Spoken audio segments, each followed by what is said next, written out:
didapati masjidnya Rasul sallallahu alaihi wasallam tersebut, ini orang selalu ada di masjid, enggak biasa. Sampai Nabi Muhammad sallallahu alaihi wasallam bertanya, "Ya fulan, sini."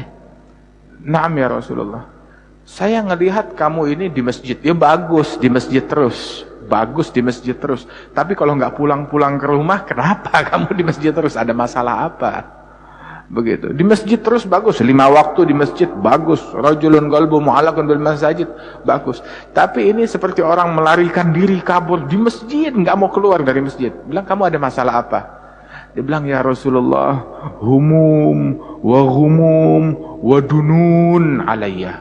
"Ya Rasulullah, saya di masjid terus sebab saya stres, saya sumpek di rumah, dan saya punya hutang yang menjerat leher saya."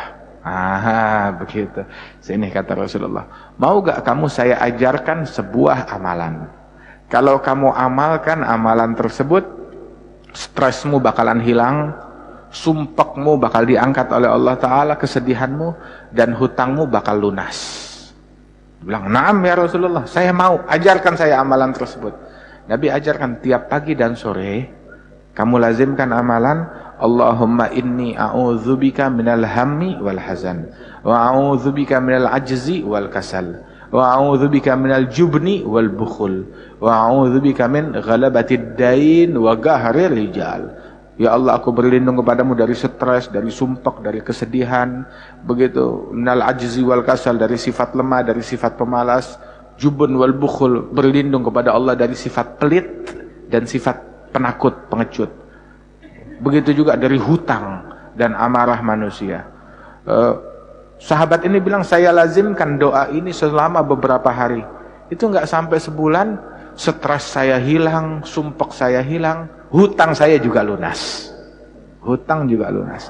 Berkat ngamalkan doa yang diajarkan oleh Rasulullah sallallahu alaihi wasallam. Hakadha. Ada lagi amalan yang lain lagi yang diajarkan oleh Nabi Muhammad sallallahu alaihi wasallam. Nabi bilang di dalam hadis, barang siapa yang tiap pagi dan sore dia baca zikir ini sebanyak 7 kali, maka kafahullah ma ahammahu min umuri dunya wal akhirah. Allah akan cukupi orang tersebut dari segala beban dunia dan akhirat. Semua beban pikiran yang bikin dia pusing urusan dunia dan akhirat bakal dicukupi oleh Allah Ta'ala. Asal dia baca pagi 7 kali, sore 7 kali. Apa tuh doanya nih? Yang akan mencukupi dia perkara dunia dan akhirat? Itu adalah doa sebanyak 7 kali dia baca. Hasbiyallahu la ilaha illa huwa alaihi tawakkaltu wa huwa rabbul arsyil azim. Hasbiyallahu la ilaha illa huwa alaihi tawakkaltu wa huwa rabbul arsyil azim. Dia baca doa ini ya. Pagi ini kita baca doa ini sama-sama. Hasbiyallahu la ilaha illa huwa alaihi tawakkaltu wa huwa rabbul arsyil azim. Hasbiyallahu la ilaha illa huwa alaihi tawakkaltu wa huwa rabbul arsyil azim. Hasbiyallahu la ilaha illa huwa alaihi tawakkaltu wa huwa rabbul arsyil azim. Hasbiyallahu la ilaha illa huwa alaihi tawakkaltu wa huwa rabbul arsyil azim. Hasbiyallahu la ilaha illa huwa alaihi tawakkaltu wa huwa rabbul arsyil azim. Hasbiyallahu la ilaha illa huwa alaihi tawakkaltu wa huwa rabbul arsyil azim. Hasbiyallahu la ilaha illa huwa alaihi tawakkaltu wa huwa rabbul arsyil azim. Masya Allah, ringkas tapi padat. Anugerah dari Allah Subhanahu wa Ta'ala. Kemudian juga ini disunahkan dibaca pagi hari seperti sekarang ini, dan juga petang hari, sore hari, pagi dan sore atau malam. Kemudian juga Rasul bersabda di dalam hadis, barang siapa yang bersolawat kepada Nabi Muhammad pagi 10 kali dan sore atau malam dia solawat 10 kali, halat lahu syafaati yaumal qiyamah, pasti orang tersebut mendapatkan syafaatku besok di hari kiamat, kata Rasulullah sallallahu alaihi wasallam. Ayo kita salawat 10 kali kepada Nabi Muhammad sallallahu alaihi wasallam. Allahumma salli ala sayyidina Muhammadin wa alihi wa sahbihi wa sallim. Allahumma salli ala sayyidina Muhammadin wa alihi wa sahbihi wa sallim. Allahumma salli ala sayyidina Muhammadin wa alihi wa sahbihi wa sallim. Allahumma salli ala sayyidina Muhammadin wa alihi wa sahbihi wa sallim. Allahumma salli ala sayyidina Muhammadin wa alihi wa sahbihi wa sallim. Allahumma salli ala sayyidina Muhammadin wa alihi wa sahbihi wa sallim. Allahumma salli ala sayyidina Muhammadin wa alihi wa sahbihi wa sallim. Allahumma salli ala sayyidina Muhammadin wa alihi wa sahbihi wa sallim. Allahumma salli ala sayyidina Muhammadin wa alihi wa sahbihi wa sallim. Allahumma salli ala sayyidina Muhammadin wa alihi wa sahbihi wa sallim. Kita baca Sayyidul Istighfar ya pagi hari ini. Allahumma anta rabbi la ilaha illa anta khalaqtani wa ana abduka wa ana ala ahdika wa wa'dika mastata'tu a'udzu bika min syarri ma sana'tu abu'u laka bi ni'matika 'alayya wa abu bidhanbi faghfirli innahu la yaghfirudz dzunuba illa anta. Dan kita baca doa yang tadi, doanya Abu Darda yang diajarkan Nabi. Allahumma anta rabbi la ilaha illa anta alaika tawakkaltu wa anta rabbul arsyil azim. Ma sya'allahu kan wa ma lam yasha' lam yakun. ولا حول ولا قوة إلا بالله العلي العظيم أعلم أن الله على كل شيء قدير وأن الله قد أحاط بكل شيء علما اللهم إني أعوذ بك من شر نفسي ومن شر كل دابة أنت آخذ بناصيتها Inna Rabbi ala siratim mustaqim. Masya Allah, lengkap kita. BPJS bayar. Kalau ini gratis, ajaran dari Nabi Muhammad sallallahu alaihi wasallam. Ini kalau kita lakukan hal ini, asuransi lain nggak ada yang laku. Kenapa? Sebab ini soalnya gratis, kemudahan. Asuransi yang lain adalah penjagaan, itu bukan penjagaan. Artinya setelah cuma ngebayarin doang. Kalau ada masalah, itu juga ngurusnya kadang repot. Tapi asuransi yang ini adalah mencegah dari keburukan, dari bala, dari musibah. Terus ada satu hal lagi yang bisa mencegah kita dari keburukan. Apa? Hal yang mudah sih sebenarnya. Hal tersebut adalah sedekah. Sedekah, bersedekah di pagi hari. Seperti gini hari ini bersedekah di pagi hari.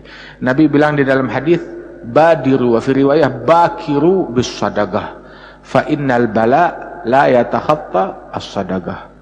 Berpagi-pagilah ketika kamu bersedekah. Sebab bala musibah yang akan datang di suatu hari nggak bisa melangkahi sedekah. Artinya kalau pagi itu kita udah sedekah, musibah bala yang mau datang di hari tersebut, dia mau datang ya udah keduluan sedekah, cari hari yang lain.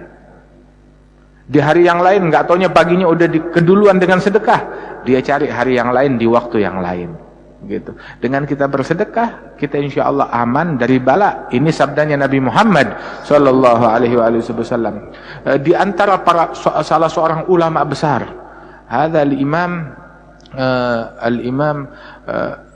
Umar bin Saggaf, Al-Habib Umar bin Saggaf As-Saggaf, Al-Habib Umar bin Saggaf As-Saggaf, itu beliau hidup sekitar 200 tahun yang lalu lah. 200 atau 250 tahun yang lalu. Ada Sayyidina Umar bin Saggaf As-Saggaf. Ada Al-Habib Umar bin Saggaf As-Saggaf, kesibukannya tiap hari, di antara amalannya tiap hari itu, tiap pagi itu dia mesti sedekah. Jadi dari malam dia udah siapin makanan ya untuk disedekahkan, dia simpan itu makanan, pokoknya subuh, begitu subuh sedekah harus segera keluar. Tapi masalahnya subuh dia di masjid. Sebelum subuh dia udah datang ke masjid. Kemudian juga sholat subuh di masjid. Habis sholat subuh di masjid, duduk di masjid sampai isyraq. Begitu. Kemudian juga sholat isyraq, baru dia pulang ke rumahnya. Dan kalau dia pulang ke rumahnya itu takut kesiangan. Ya, jam 7, jam 8 dia nggak mau kesiangan, jadi sedekah itu harus sudah keluar. Jadi dia pesan kepada orang rumah, keluarganya, pokoknya begitu sholat subuh, kalian salam dari subuh, segera ini sedekah antarkan kepada orang yang berhak, kasih. Itu satu kali dia lagi mengajar macam begini habis sholat subuh, tahu-tahu pembantunya datang, Habib, iya, ibu bilang cepetan pulang ke rumah. Istri Habib bilang pulang ke rumah, kenapa? Anak Habib jatuh, tangannya patah. Hah? Iya, terjadi musibah, jatuh, tangannya patah, jatuh dari tangga. Bang, coba, pasti sedekah belum dikeluarkan. Suruh keluarkan sekarang sedekah tersebut. Sebentar lagi nih saya pulang ke rumah. Ternyata betul sedekahnya belum dikeluarkan. Segera dikeluarkan itu sedekah. Nggak lama habis isyraq, Al-Habib Umar bin Segaf pulang ke rumahnya. Begitu pulang ke rumahnya, dilihat anaknya patah, ya dibacain, didoain, sampai subhanallah disembuhkan oleh Allah Ta'ala. Dia bilang, ini anak, kita nih terkena musibah, gara-gara sedekah kita telat keluar. Kalau seandainya itu sedekah yang saya pesankan, udah kamu keluarkan, pasti nggak bakalan datang musibah kepada kita. Dia bilang, iya, kata istrinya, saya lupa. Lain kali jangan lupa lagi. Itu diingatkan oleh Allah Subhanahu wa Ta'ala. Masya Allah. Jadi sedekahlah di pagi hari, walaupun dengan hal yang simple, sedekah dengan sepotong roti, walaupun dengan sebutir kurma, walaupun dengan uang yang tidak seberapa, di pagi hari bersedekahlah. Begitu. Terutama jangan kita menolak permintaan dari pengemis yang kita berjumpa pertama kali. Artinya di pagi hari itu jangan tolak. Itu disebutkan bahwasanya ada satu wanita tukang mandikan jenazah.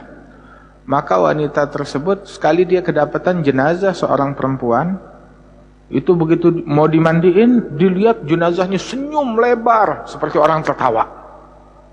Sampai dimandikan masih senyum tertawa, diwuduin masih senyum tertawa. Sampai udah selesai dikafankan, ditutup kafannya dalam keadaan senyum tertawa lebar. Sampai dia heran, ya Allah, saya penasaran, ini orang nih, wanita ini kenapa senyum tertawa? Saya puluhan jenazah udah saya mandikan, belum pernah ketemu yang senyumnya selebar ini, seindah ini. Saya penasaran kenapa. Malam harinya si tukang mandikan jenazah ini memimpikan wanita yang tadi dia mandiin, mayit itu. Dia bilang, saya heran kenapa kamu kok senyumnya lebar banget. Dia bilang, iya, kata si wanita yang wafat itu, saya dulu amalan saya tiap hari adalah bersedekah di pagi hari. Tiap pagi selalu saya sedekah kasih makanan. Sampai di suatu hari, di suatu pagi, saya udah siapkan makanan untuk saya sedekahkan.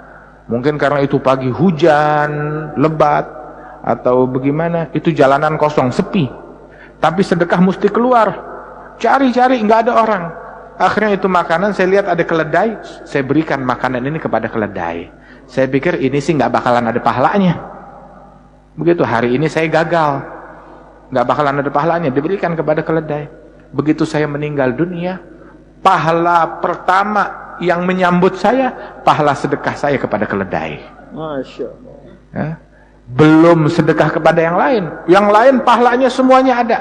Tapi sedekah kepada keledai ini yang saya tidak kira, yang saya pikir nggak ada pahalanya, dia bilang ada pahalanya ini, pahala sedekah kepada keledai. Masya, itu yang membuat saya tersenyum dan tertawa, dan masih tersisa pahala-pahala yang lain. Bagaimana kalau sedekahnya kepada manusia kita sedekahkan? Apalagi sedekahnya itu kita berikan kepada muslim, kepada mukmin. Itu disebutkan dalam sebuah magalah, dalam sebuah kalimat, dalam sebuah athar, al-lugam tadfa'un nigam. Al-lugam tadfa'un nigam. Al-lugam itu suapan. Suapan itu menolak bala. Maksudnya apa? Suapan. Itu Nabi Ibrahim waktu selesai membangun Ka'bah. Ini masjid megah kan? Tapi dengan Ka'bah mana lebih agung? Ya Ka'bah lah lebih agung lah. Sebab masjid ini ngadepnya ke Ka'bah, bukan Ka'bah ngadep ke sini. Betul apa enggak? Ini masjid luar biasa, megah, bagus, indah, nyaman kita masuk di dalamnya. Ada masjid ussisa ala taqwa insyaallah. Ka'bah, membangun Ka'bah itu lebih hebat lagi. Bukan lagi bangun di masjid, bangun Ka'bah. Nabi Ibrahim beliau membangun Ka'bah, dibantu Nabi Ismail. Selesai membangun Ka'bah, Allah Ta'ala berfirman kepada Nabi Ibrahim, ya Ibrahim, lugmah taj'aluha fi batn jai' khair indi min bina'i Ka'bah. Wahai Ibrahim, sesuap makanan kamu letakkan di perut orang yang kelaparan, sedekah yang kamu berikan dimakan oleh orang yang sedang kelaparan, lebih baik di sisiku daripada membangun Ka'bah, kata Allah Ta'ala. Pahalanya lebih besar daripada membangun Ka'bah. Satu suap di perut orang yang lapar lebih baik daripada membangun Ka'bah. Itu Nabi Ibrahim, sejak saat itu dia tidak makan kecuali bersama tamu. Dalam Sahih Al-Bukhari itu Nabi Ibrahim kan yamshi milain, 1 mil 2 mil. 1 mil itu 1,6 kilometer. Jalan 2 kilometer, 3 kilometer, 4 kilometer untuk cari tamu, untuk menjamu, ngajak tamu itu makan. Nabi Ibrahim jalan 2 kilometer, 3 kilometer mencari tamu, ngajak orang, ayo kumpulin, ngajak orang untuk makan di rumahnya, memberi makan orang. Al-lugam tadfa'un nigam. Itu disebutkan pernah ada satu wanita, dia lagi nyuapin makanan untuk anaknya. Dia suapkan makanan untuk anaknya. Kemudian udah tinggal suapan terakhir, mungkin buah kurma. Tahu-tahu ada pengemis mengetuk di pintu rumahnya di pagi hari itu. Minta makanan, bilang saya nggak punya apa-apa kecuali ini, tinggal sesuap. Mau dikasih anaknya nggak jadi. Dikasih kepada pengemis. Ini makanan buah satu suapan untuk engkau, sebutir kurma. Dimakan, sudah. Ketika siang hari itu wanita lagi bekerja di dapur di rumahnya, dia tinggal anaknya tidur di rumah. Saat dia lagi entah mencuci atau di dapur, tahu-tahu masuk seekor serigala ke dalam rumah. Kemudian serigala itu menerkam anak bayi ini yang lagi tidur, dibawa lari. Ibunya ngelihat begitu, mengejar, nangis dengan histeris. Dikejar serigala yang besar itu sampai masuk ke hutan. Karena kasih sayang dari si ibu, dia nggak peduli bagaimana caranya, pokoknya kejar, selamatin anak saya. Dia cari, dikejar, sampai di tengah hutan kehilangan jejak serigala. Ya anaknya pasti udah mati dalam pikiran ibu itu. Dia cari masuk sampai jauh ke dalam hutan, tahu-tahu dia lihat satu sosok orang berpakaian putih-putih, bersih, wajahnya bercahaya, lagi gendong anaknya dia. Digendong anaknya, begitu. Anaknya itu ada darah, tapi diusap oleh tuh orang, dia didoakan, sampai sembuh, itu anak kembali seperti semula, hidup. Kemudian itu orang yang berpakaian putih bilang, wahai ibu, ini anakmu saya kembalikan, sehat. Dan saya adalah malaikat yang diutus oleh Allah untuk menyelamatkan anakmu. Dan Allah kirim pesan kepada engkau, bahwasanya al-lugmah bil-lugmah, suapan dibalas suapan. Kamu tadi sedekah suapan, nah ini sekarang suapannya serigala dikembalikan buat kamu. Suapan dibalas suapan. Al-lugam tadfa'un nigam. Itu sedekah daripada suapan makanan itu dapat mencegah bala dan musibah dari Allah Subhanahu wa taala. Mudah-mudahan Allah taala jauhkan kita dari bala, dari musibah. Walaupun ittaqun nar walau bisyiddi tamrah, kata Rasulullah sallallahu alaihi wasallam, bentengi diri kalian dari api neraka walaupun pembentengannya itu dengan bersedekah. Bersedekahnya walaupun hanya dengan setengah butir kurma, kata Rasulullah sallallahu alaihi wasallam. Sedikit kalau diterima oleh Allah taala, enggak sedikit, banyak. Tapi amalan yang banyak kalau enggak diterima oleh Allah taala, apa gunanya daripada amalan tersebut? Ya mudah-mudahan Allah taala berikan taufik kepada kita sekalian. Nah ini penyampaiannya insyaallah sedikit, akan tetapi di dalamnya insyaallah mengandung banyak ilmu, keberkahannya kalau kita amalkan. Kalau kita amalkan, insyaallah Allah Ta'ala akan timbulkan manfaat yang luas. Ajarkan ini doa-doa amalan ini kepada istri kita, kepada anak-anak kita. Itu apalagi yang namanya sedekah. Itu yang namanya sedekah itu orang kadang diajak sholat, ayo. Diajak ibadat, ayo. Tapi kalau ada urusan sedekah, oh nanti dulu. Mundur dia. Kalau ada urusan uang, nanti dulu. Itu dikatakan bahwasanya dalam sedekah tersebut itu pahalanya besar. Anugerah yang besar dari Allah Subhanahu Wa Ta'ala. Al-Imam Al-Syekh Abdul Wahhab Al-Sya'rani yang dimakamkan di Kairo, di Mesir sana, fil Qahirah. Al-Syekh Abdul Wahhab Al-Sya'rani ulama besar. Itu beliau kalau sudah lagi di dalam kamar mandi, lagi di kamar mandi, tahu-tahu kepikiran pengen sedekah. Dari dalam kamar mandi dia jerit-jerit, dia panggil anaknya, "Fulan, fulan, fulan, anakku, anakku." Anaknya panik. Kenapa? Abahnya jatuh kah atau sakit kah di kamar mandi? Bilang, abah kenapa abah? Ambil sedekah di lemari, sekarang keluarkan, jangan ditunda. Disedekahkan. Bapaknya keluar dari kamar mandi, abah, kenapa abah enggak tunggu keluar dari kamar mandi dulu, baru keluarkan itu sedekah? Sendiri atau suruh saya? Tapi tunggu keluar dari kamar mandi, jangan di kamar mandi kepikiran sedekah, sekarang suruh sedekahkan. Bilang, wahai anakku, sedekah yang dikeluarkan itu, sedekah enggak keluar, melainkan setelah melewati 70 syaitan. Itu sedekah enggak keluar, melainkan setelah melewati 70 setan. Itu godaannya banyak. Kita mau keluarin sedekah, setan pertama bilang, belanja belum, ini belum, ini belum. Itu sampai 70 setan. Udah kadang tuh setan yang paling akhir yang paling susah. Apa? Yang berkerudung kadang setan. Mau dikemanain itu duit? Belum bayar sekolah, belum bayar ini, belum keluar ini. Bulan lalu masih ngutang, mana dia? Masya Allah. Itu sedekah nggak keluar melainkan setelah melewati 70 syaitan. Jadi begitu ada kesempatan untuk sedekah, buruan, jangan ditunda-tunda. Segera dikeluarkan sebelum ada hal-hal lain yang mencegah kita dari sedekah. Yaitu sebaik-baiknya keluarga, sebaik-baiknya istri adalah yang nyemangatin kita untuk berinfak di jalan Allah Ta'ala, untuk mendekatkan diri kepada Allah Ta'ala. Walaupun syai' yasir, walaupun sesuatu yang murah, yang sedikit, akan tetapi yang sedikit itu tidak sedikit di mata Allah Ta'ala apabila diterima oleh Allah Subhanahu Wa Ta'ala. Bayangin aja kita sekarang zakat fitrah. Zakat fitrah bukan hal yang besar. Cuma berapa? 2,5 liter. 2,5 kilo. Sekitar segitu. Sangat mudah. Sangat simple. Allah yuwafiqna wa iyyakum insyaallah. Memberikan hidayat dan taufik dan bimbingan kepada kita sekalian. Allah maj'al jam'ana hadza jam'an marhuma, tafarruqana min ba'dihi tafarruqan ma'suma, wa la taj'al fina wa la minna wa la ma'ana syaqiyyan wa la mahruma. Allahumma taghashshar arwah abaina ummahatina birahmah wal maghfirah, khususan man amara hadzal masjid aw shalla fi aw tasaddaq alaih sabiqan wa lahiqan ila yaumil qiyamah. Taghashshar arwahana wa iyyahum birahmah wal maghfirah, ij'alna anfa'al muslimin lil muslimin wa abrakal muslimin ala muslimin. Aslih syu'unana dunya wa din wa ala kulli niyatin salihah wa ila hadratin nabi al-Fatihah.